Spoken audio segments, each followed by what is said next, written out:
So, no, so I'm gonna try and make it as interactive as possible.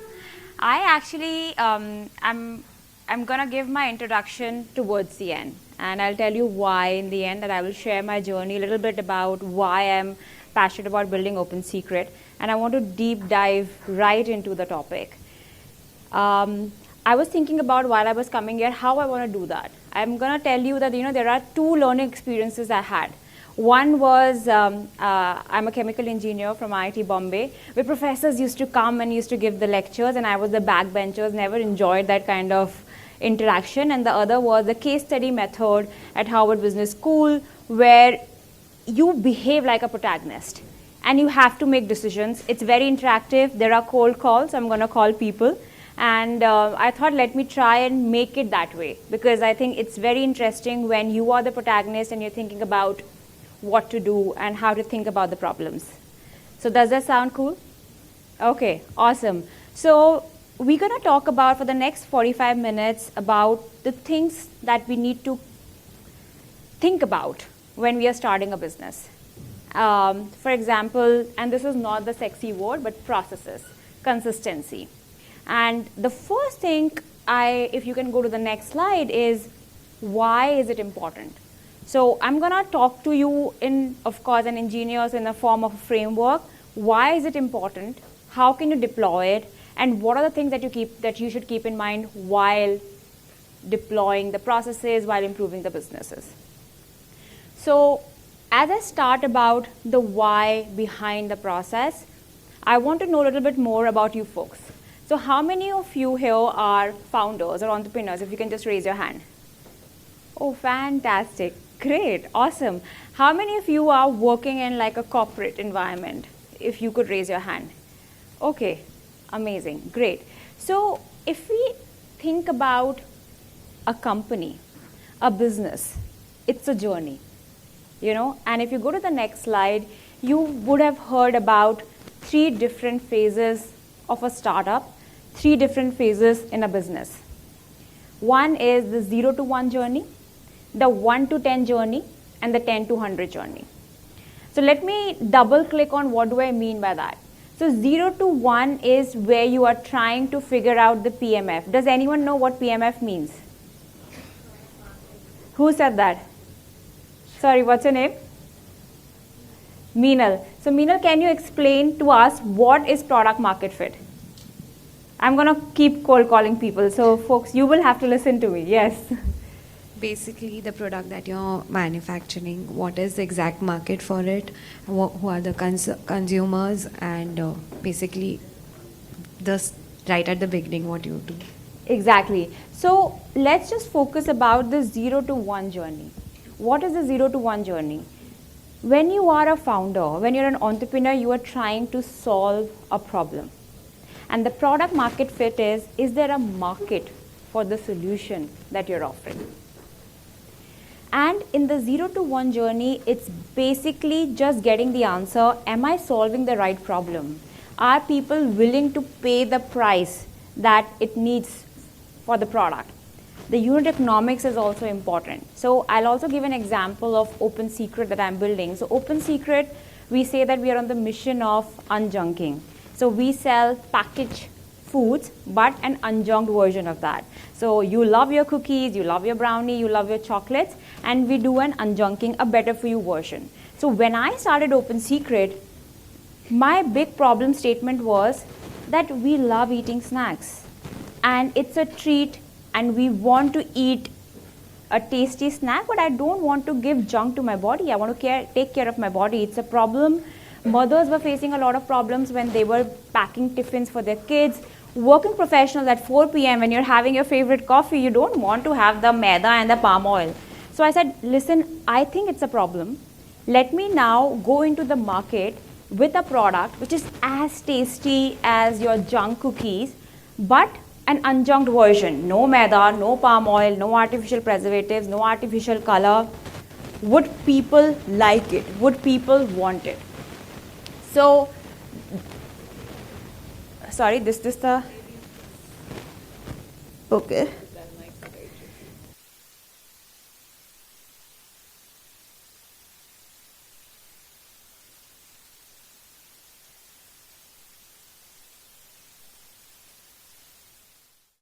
what I was talking about is the 0 to 1 journey. So at Open Secret, the problem was people want to eat tasty snacks, but they don't want to give junk to themselves or to their family. And I thought, okay, this is a problem I want to solve. I have a product. Are people willing to pay the right price? Let's say if it takes 50 rupees for me to make the product, are people willing to pay 100 rupees for that product so that I can justify all the variable cost? And if I felt that, yes, there is a lot of love for the product, people want that product, people are choosing my product versus all the junk products, then you know that there is a product market fit. So in the 0 to 1 journey, it's all about identifying whether the problem resonates with the customers and they are willing to pay with the right economics. Are you with me till then? Okay. Then we said, okay, great. Unjunking is this better for you is a right problem. The second is 1 to 10. What do I mean by the second phase of the journey? The second phase of the journey is, this is PMF. The second is scalable PMF. Is it just the lower parallel people who are valuing this? Or is it also people, families in Bharatpur where I grew up that people want this solution? Is it a scalable problem? Is it just what I can sell on quick commerce, or can I actually sell in offline in DMart and Reliance and everywhere? So then you need to identify in the next phase of your business whether it's a scalable business that you're building. You can solve and bring millions of people on this journey. That is a scalable PMF. That's the second phase of the journey. The third phase of the journey is scalable, profitable PMF. So far, of course, unit economics wise, you have to have a strong data. You need to ensure that it's making sense, but there's also a lot of fixed costs when you're building a business, right? So in a scaled up version, are you able to justify all the fixed costs? Can you make a cash rich business? Can you make a profitable business? And just to give you an example, and I'll make it very simple for explanation purposes. Let's say we want to unjunk the biscuits and the cookies space. The biscuits and cookies is a 40,000 crore market. Every single day, a family in India eats a biscuit. That's how penetrated this category is. In the 0 to 1 journey, we launched unjunked cookies, unjunked biscuits, where we remove maida with nuts, with millets. People started buying it, and let's say we started with D2C and people started buying in the top cities. Then we said, hey, listen, this 0 to 1, the PMF exists, people love it. 1 to 10, we said, okay, can we actually make it an omni-channel strategy? Can we scale it? Can we sell it now we're selling it in Lucknow, now we're selling it Kanpur. Can we actually scale it? And we were able to do that, We are an omni-channel brand selling across multiple platforms. And we said, hey, listen, can we now become a profitable company? And we are almost EBITDA profitable right now.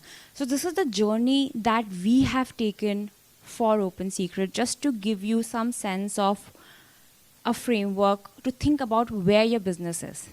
And the reason why I started with this is, when you talk about processes and when you talk about consistency, it's really important where you are on this journey. So first of all, I want all of you to take 2 minutes and write the problem that you're solving, whether it's your own startup or whether it's for the company that you're working for. So can you identify the problem? And then I'll ask somebody to tell me, where do you think you are in this journey? So is everyone with me? Will you write the problem statement that you're solving for? I'm going to make it interactive. I'm going to keep asking questions because I also want to learn from you. So let's write the problem that you think you are solving as a founder, as a executive, and then let's discuss what do you think, which phase of the business you are in, and then we'll talk about how processes evolve as we grow the company.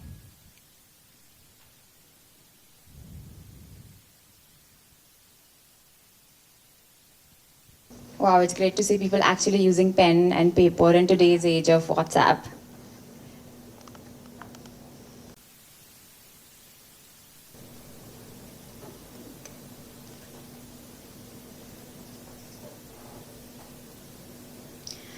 Okay, so I'm gonna come down and I'm gonna keep asking people to understand, what people have written. So is there any volunteer that I have, or should I just randomly call on people? Do I have a volunteer? you want to talk about? Sure. Yeah, go ahead. What's the problem that you're solving? Okay, so I work for Accenture right now. I'm a marketing consultant with them, and so my client right now, I can't really take the name, but it's a Swiss-based pharma cum derma brand, and their problem statement was, of course, they're a lot more regulated industry altogether. And the content production that they're doing is absolutely pretty much the same that they produce in France to India to, let's say, any other market. Now the problem that I'm solving for them is I have a consolidated content production unit with me in Mumbai, about 250 people working, and that team is taking care of their entire global production, taking care of the MLR, which is a medical legal review process that happens, and with that we have taken care of about 30% of their global marketing costs going down, because of course you can imagine, especially agencies in the Europe zone, and we don't have the US market right now, but even in the Europe zone, in Asia, those companies, even making for the smallest of marketing asset, the cost is 10 times of what we charge in India. So it's like a GCC for them, so that's the problem that we're solving. Okay. Okay. Okay, great. Awesome. So, and if I have to ask you a follow-up on question, where do you think you are in this journey of 0 to 1, 1 to 10, and 10 to 100? It's 10 to 100. Absolutely, of course. And I'm sure you're making money as well. Okay, great. Who can someone raise your hand if you are in the 0 to 1 journey? Who's in the 0 to 1 journey? Can you? I would love to hear from you as well. What problem you're solving, and can you raise your hand over there? Yeah, if you can just pass on the mic to her.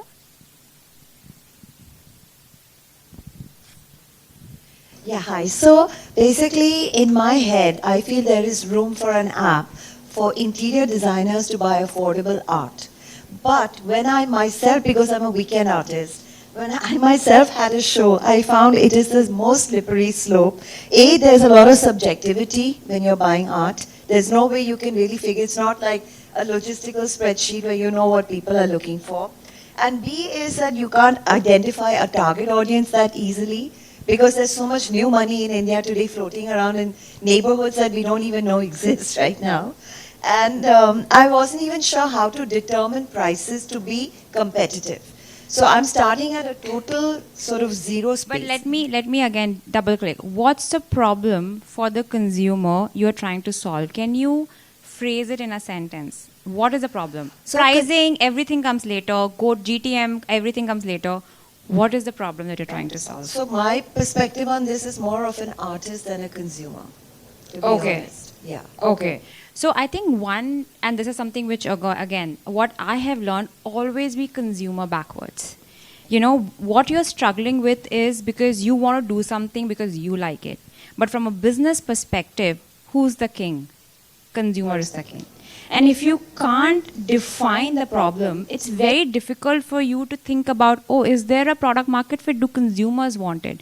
So the first and foremost thing I would request everyone that when you are defining a statement or why you are building this, it has to be very, very customer backwards, and that problem has to be someone like a customer should passionately feel about it. I get so many messages that, oh my god, I just love your cookie and I really had stopped eating maida biscuit. Like, you need to understand how you are changing and improving their lives on a daily basis. Got it? Okay, anyone? Okay, yes. Yes. So what happens if when you start out, your product market fit works because of the current environment, Yeah. but then as you progress along, it changes because of the competitive environment that you're in. So Yeah. there are a lot more players, for example, in the Yes. unjunking space. How does that product market fit work, in years down the line? No, that's a fantastic question. So let's say, I feel great. I have this 0 to 1. I know that people love my product, but I really want to scale the business, and I think there are a lot of competitors. Then I think it comes back to what your moat is. So the first is, at least then I'm going to answer from my perspective, but for your business, it will be very, very different. In our industry, the product is definitely something that we build in our own factories. It's very, very unique. That's very differentiated. We don't do a Me Too product. So it has to be like a product has to be killer. That goes without saying. And the second thing is distribution. you know, you would eat what is available at one hand distance. If I could be in that 1 to 10 journey and 10 to 100 journey, make my product available across. When you go to your office, you find Open Secret. When you go to quick commerce for shopping, you find Open Secret. When you go to an airport, you find Open Secret.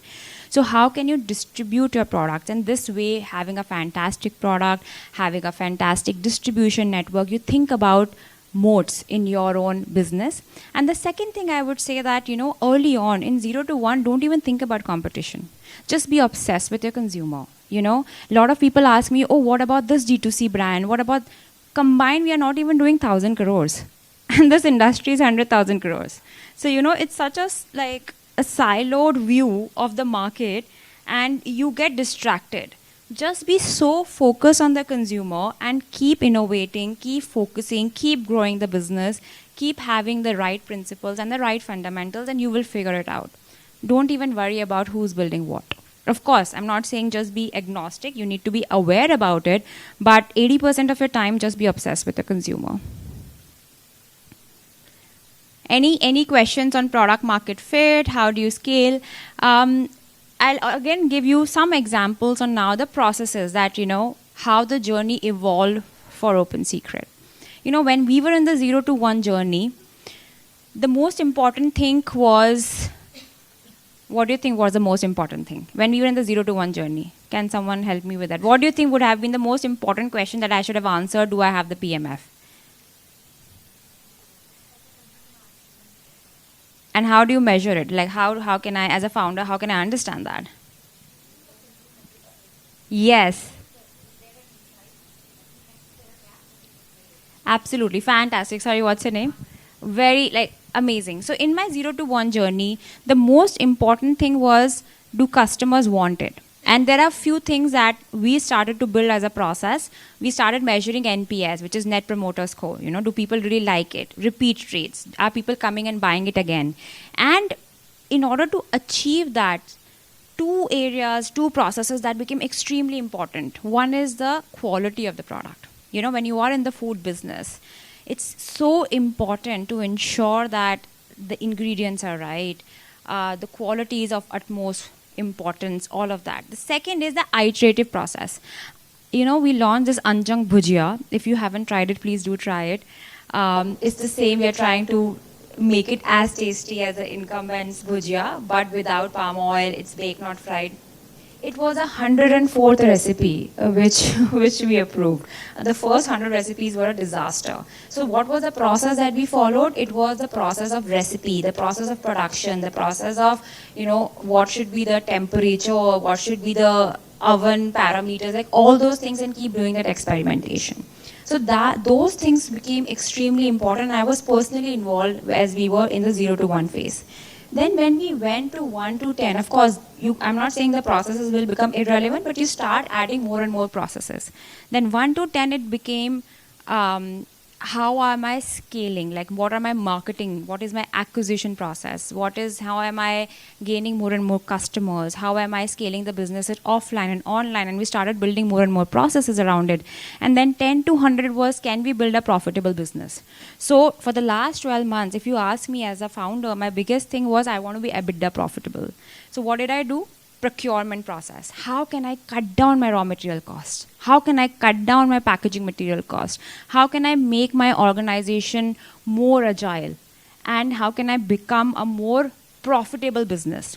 Because in the 0 to 1 and 1 to 10, we were burning cash. But I hope we all are aligned that we are in this business to make money. That's we all are aligned, right? So that's how the journey of Open Secret has evolved. And when you think about processes, so first of all, again, I would want all of you to write which phase of the business you are in. Are you in the 0 to 1 phase? Are you in the 1 to 10 phase? Or you are in the 10 to 100 phase? So can you just write that out? And as you are writing that, I want you to understand what are the key processes which are important for your business. As I gave you the example, for 0 to 1, it was really important for me to nail the product. So the quality became important. In 1 to 10, it was all about the distribution, the omni-channel. Am I able to sell online, offline, customer acquisition cost? And of course, 10 to 100, it was all about the bottom line, profitability, sourcing, raw material, diversification of warehouse, reducing my logistic costs, all of that. So these were the additional processes that I kept on building as I was building Open Secret. But why don't you write down which phase of the business, like which part of the journey you are in, and what are the key processes? Okay, so you are nodding, so I'm going to ask you if you can share with us which phase you are in and what processes are important for you. Hi, so I have a kids furniture brand, and I just like to start with the problem as well, so you kind of understand. So the problem I'm trying to solve is access to affordable nursery furniture and accessories. So I understand it's a very niche market, but that's the problem I'm trying to solve. And I feel I'm in the phase of 1 to 10, because I have launched my products in a year and a half back. I have done 2 trade shows where I have vetted my product. So like you said, like I've done the back, like the PMF part of the initial phase where 0 to 1 is concerned, is what I feel. And now I am in the phase of distribution. So I'm trying to figure out how I should reach out to a larger audience, because there is a growing market for it, but whether it should be purely through the website of the company, or should it be through distributors or wholesalers or retailers. So that's the kind of phase I think I am in right now. Amazing. No, fantastic. And we have a round of applause for her. No, this is perfect, and really wishing you all the very best. The other thing I would say that, whenever you're solving a problem, it always starts with a niche.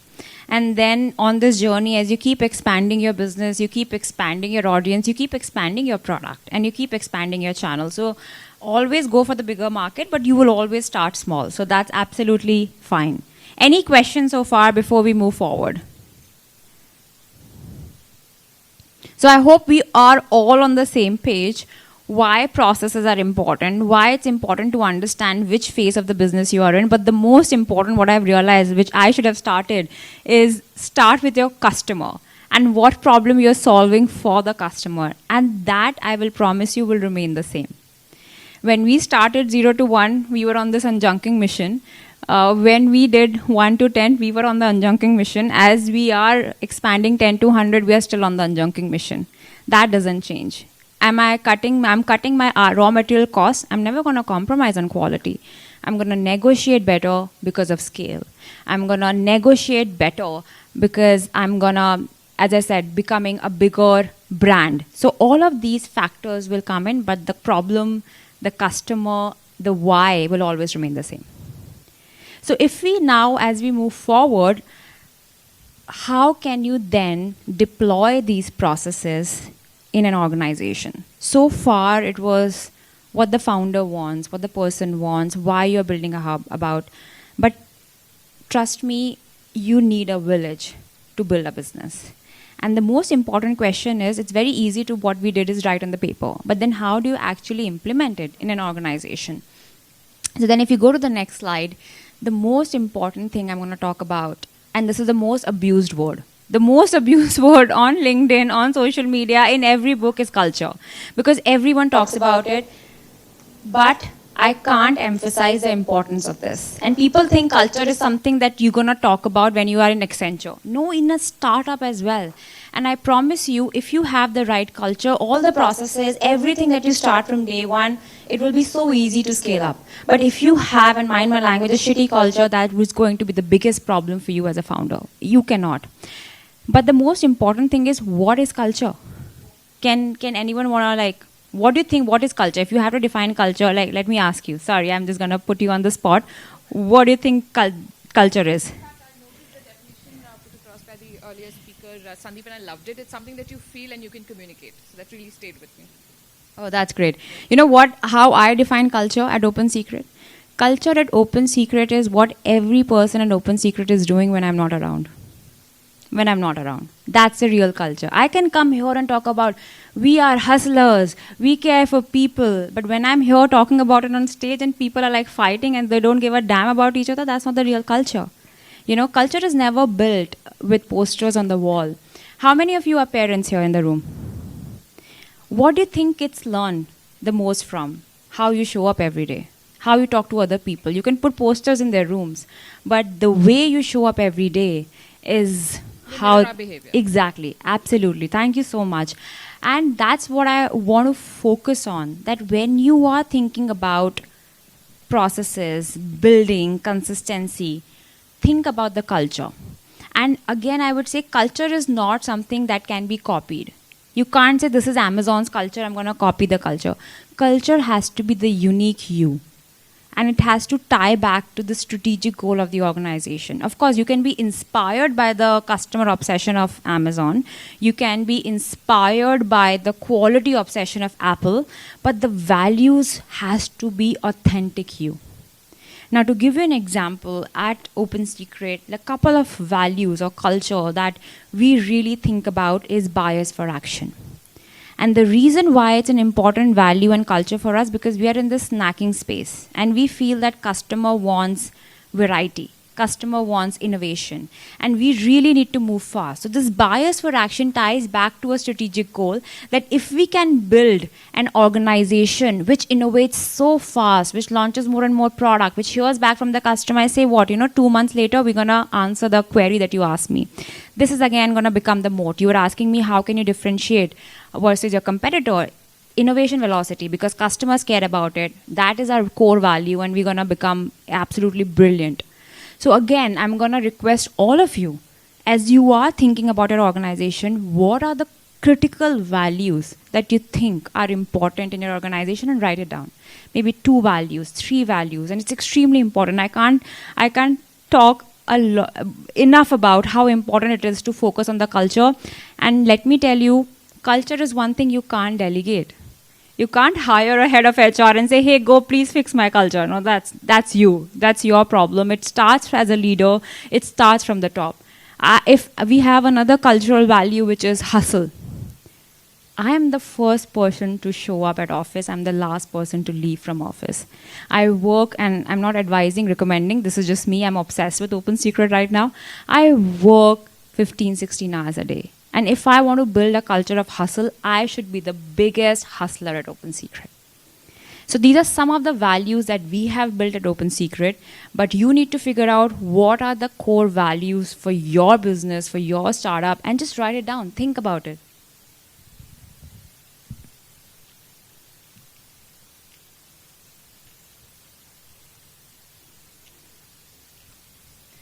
Okay, I'm gonna ask you, sir.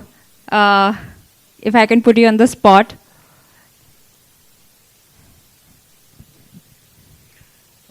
What's the question again? See, this is why cold calling is important. The question is, if you can tell me a little bit more about the startup that you're building or the company that you're at, and what do you think are the couple of values as part of the culture that's something which you think are absolutely critical? Okay, the whole story in a couple of minutes. We are in the space of 1 to 10. What is the problem I'm solving? Convert savings to wealth. That's the problem that we are solving. And as far as culture is concerned, I think what we bring to the table is sincerity. And why sincerity is important, if I could ask you that? Sincerity is important because not always your decisions go right. And if your customer knows that your approach to their problem is sincere, they don't mind the odd time that they have lost money. This is beautiful. You know how this value is also important to the kind of business model you're building. So that's what I'm saying. This culture, the values is not just like a random words on a wall. It will build the moat of the organization. It will become the differentiation that you truly stand for. Anyone else wants to share about the culture or the values? Yeah, sure, great. I'm running a tech company since 13 years. So somewhere in the midst of, I don't know, maybe 20 to 100 kind of, not even in the tens and not even in the hundreds maybe. But the values that I have personally followed and made my leadership team follow in the last 13 years is, since in the tech service business, it's very easy to do per customer or fool a customer. So our motto is never fool a customer and get it done for a check as a purpose. And the second is be empathetic about your team around you. So if anyone sends a leave saying that, oh, today I'm not well, my question would be, no, this is pending, that is pending, no, what happened to you, are you all right? That's how we approach in the organization. Oh, that's amazing. That's amazing. And I think this also takes me to my next slide, that when you are in the 0 to 1 journey, or you are in the 1 to 10 journey, or the 10 to 100 journey, you really need a team. If you think that you could be the person who can deploy all the processes, you can build a business, that's not right.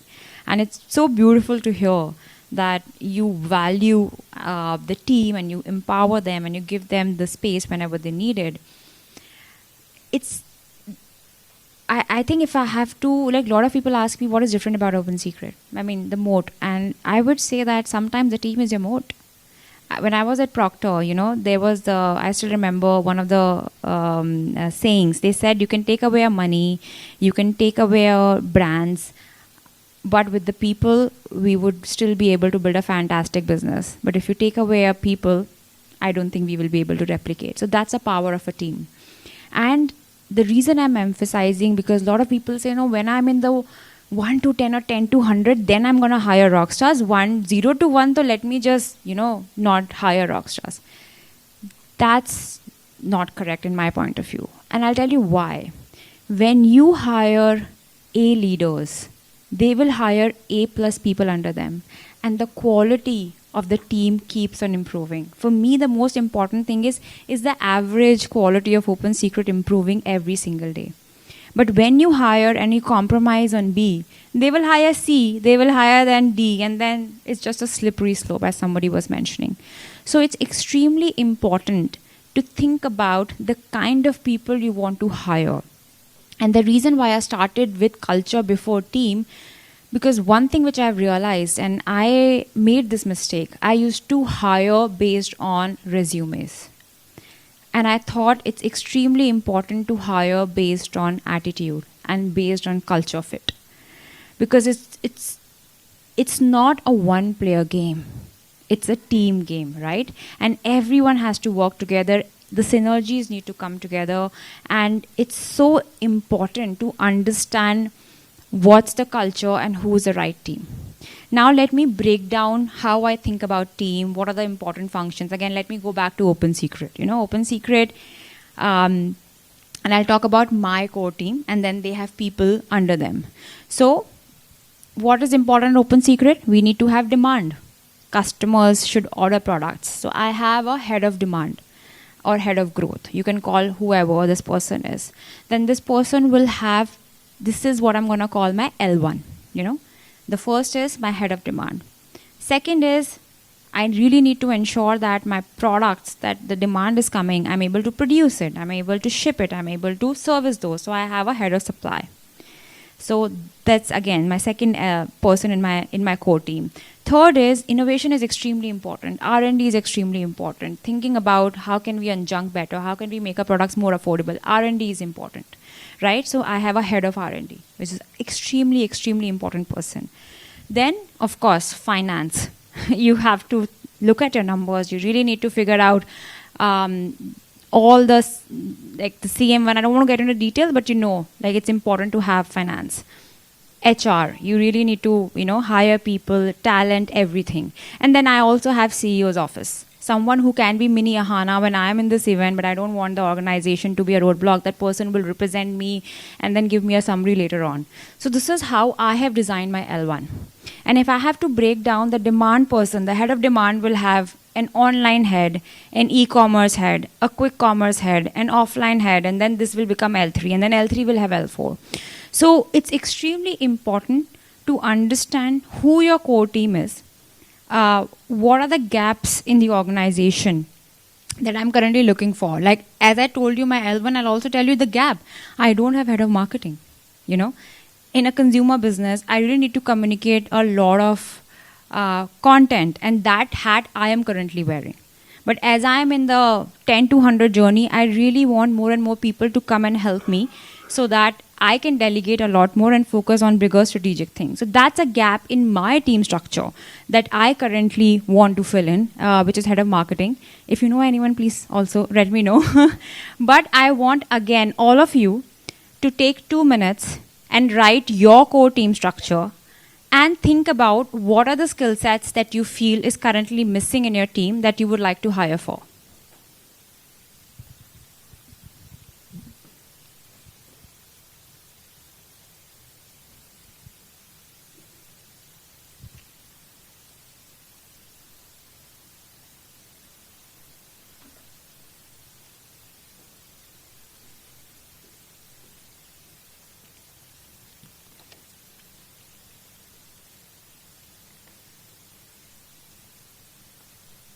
Abha is worried. No, they're doing an assignment. I'm giving them homework.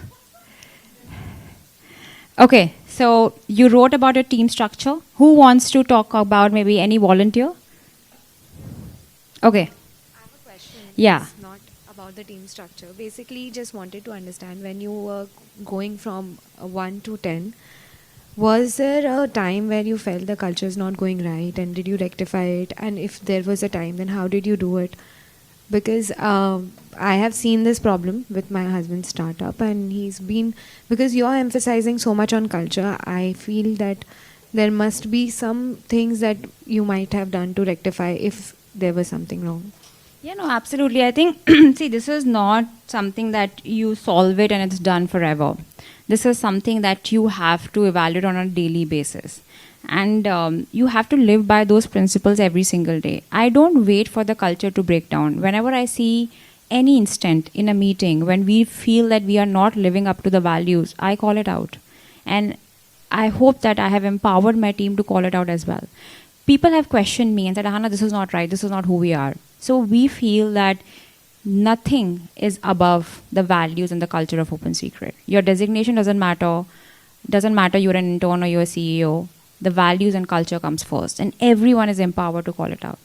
So to answer your question, it's not a quarterly exercise. It's not something that you revisit once 3 months.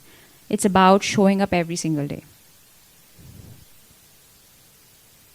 Now I'm going to ask you the team question. But I've already put you on the spot, so I'm going to put somebody else. Can I ask you, ma'am? Yes. If you have to tell me about the team structure you thought about and what are the skill sets that you currently think you're lacking in the team that you would want to add. I'm a one-man army. Okay. Yeah, so my question actually to you is, who is the first person that you should have on your team? Because right now, everything's by myself. Okay, so firstly, there is one thing I'll tell you about business. There is no one recipe and there is no shortcut. And the only person who would know is you. I can tell you principles. I can tell you what I did at Open Secret. But for your own company, I will just nudge you and I will keep asking you, you tell me till we figure it out. So let's start. So first tell me what, you are in the 0 to 1 journey. I think we all can establish that. What problem you're solving? 1 to 10 journey. Oh, 1 to 10 journey. Yeah. Okay.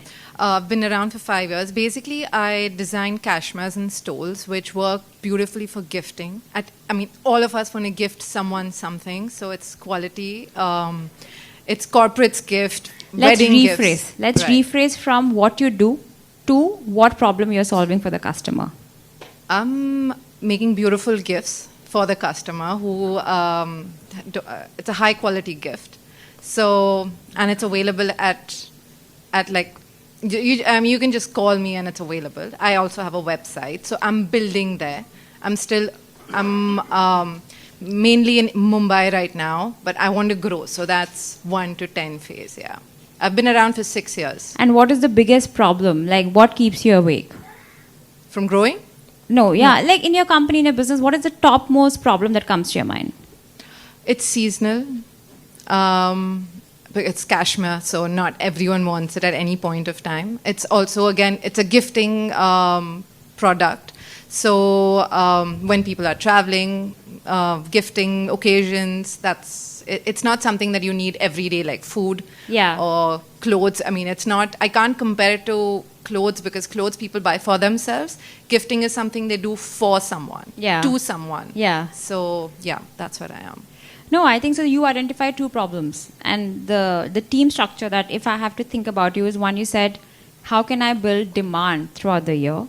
Right. And then in order to support the demand, you need to have product that fits throughout the year. Yeah. Right? Yeah. So then you can think about the team structure that if I have to go to the next phase, can I have the salesperson, a business development person who can really help me in opening up corporates. That's not a seasonal business. Yes. That happens every month. Right. And then second is, can I actually have a product person who can really help me in creating those beautiful boxes that they're looking for?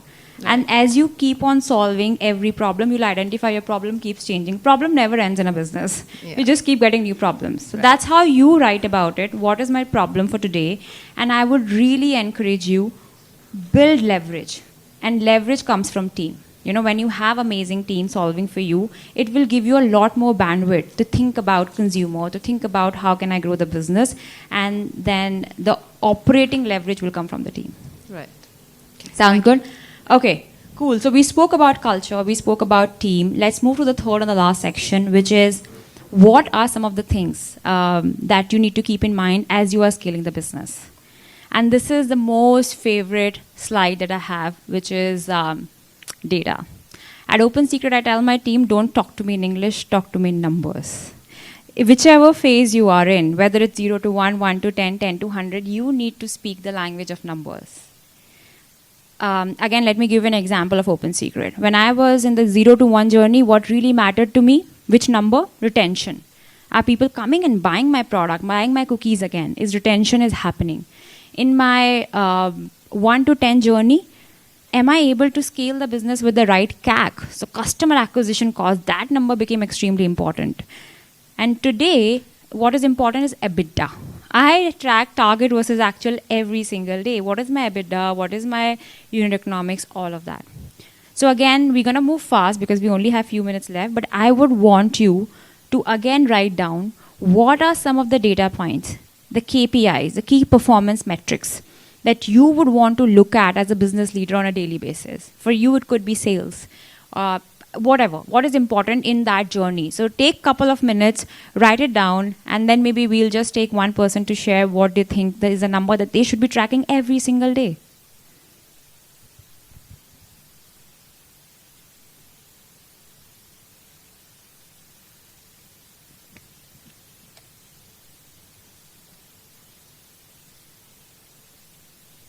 Can I ask you, sir? I think in the white shirt, yes.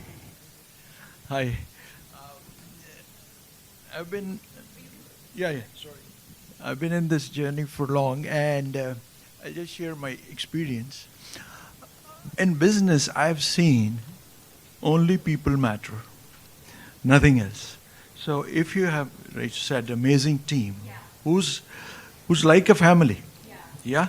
So, and the second thing, one is that, and the second thing is how much cash flow you have, how much money you have. Because if you don't have money to pay to people, they can't stay with you.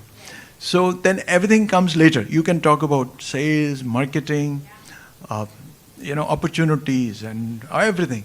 But the main thing is people, people, people.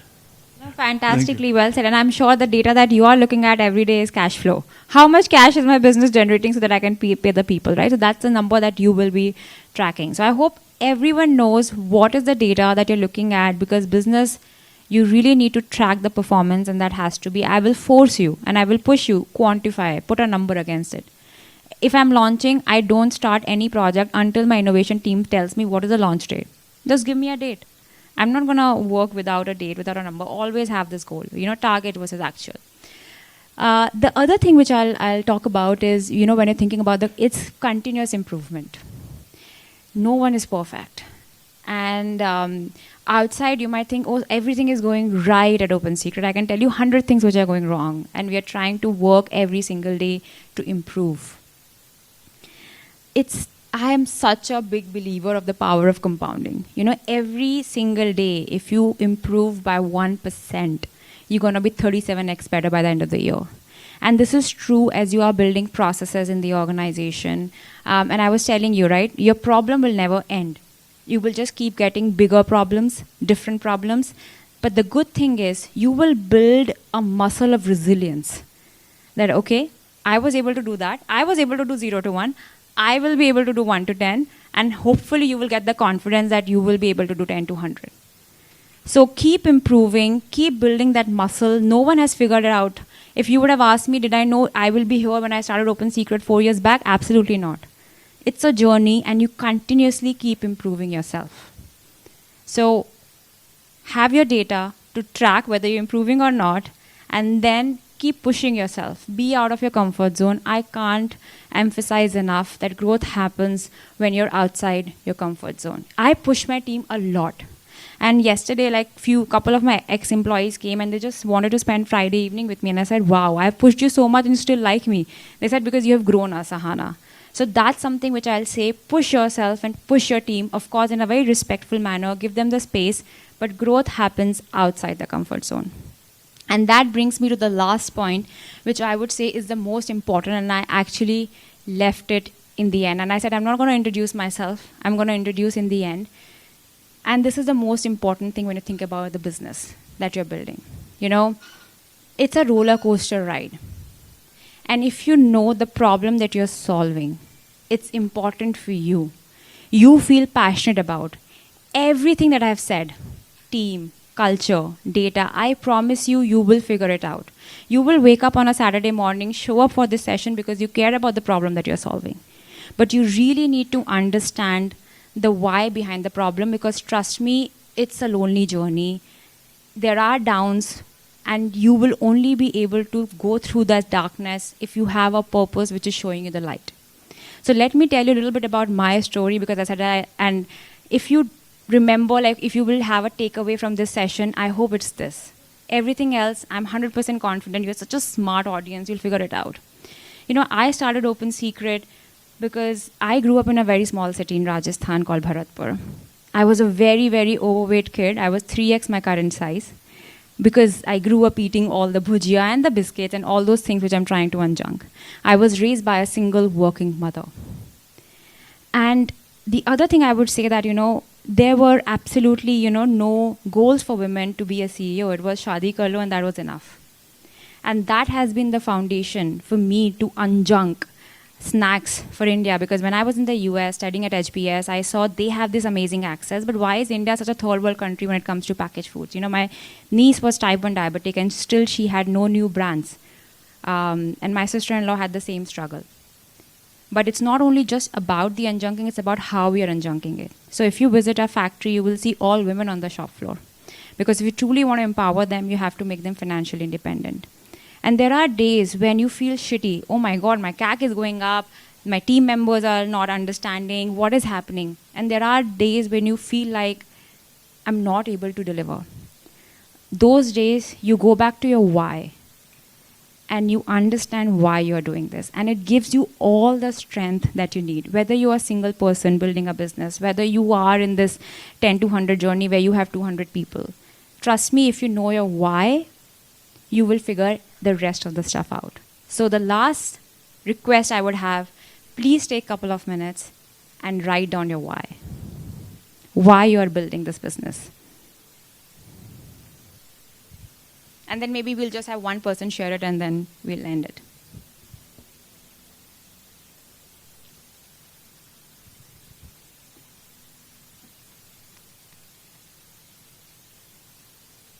I think I have used two words which I would say are the most abused words on LinkedIn, on social media. One is culture, second is purpose. But if used right, they can be your superpower.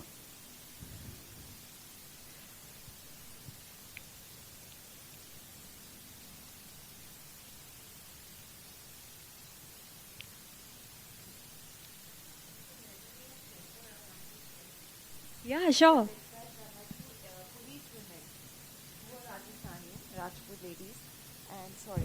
And it was like a lunchtime break, so everybody was chit-chatting, and no one was talking to the police women, but I was overhearing the conversation, and one was telling the other कि अगर हमें पगार नहीं होता तो मेरा ये रिश्ता भी नहीं होता.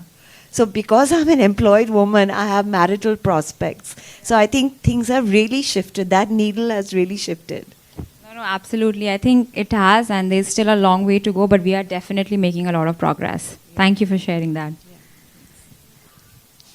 Okay, who wants to share one final, like, why you're building it, the purpose? This is the most important. Okay, you have the purpose? Okay, yes. Okay. Hello once again. I think business is the biggest charity.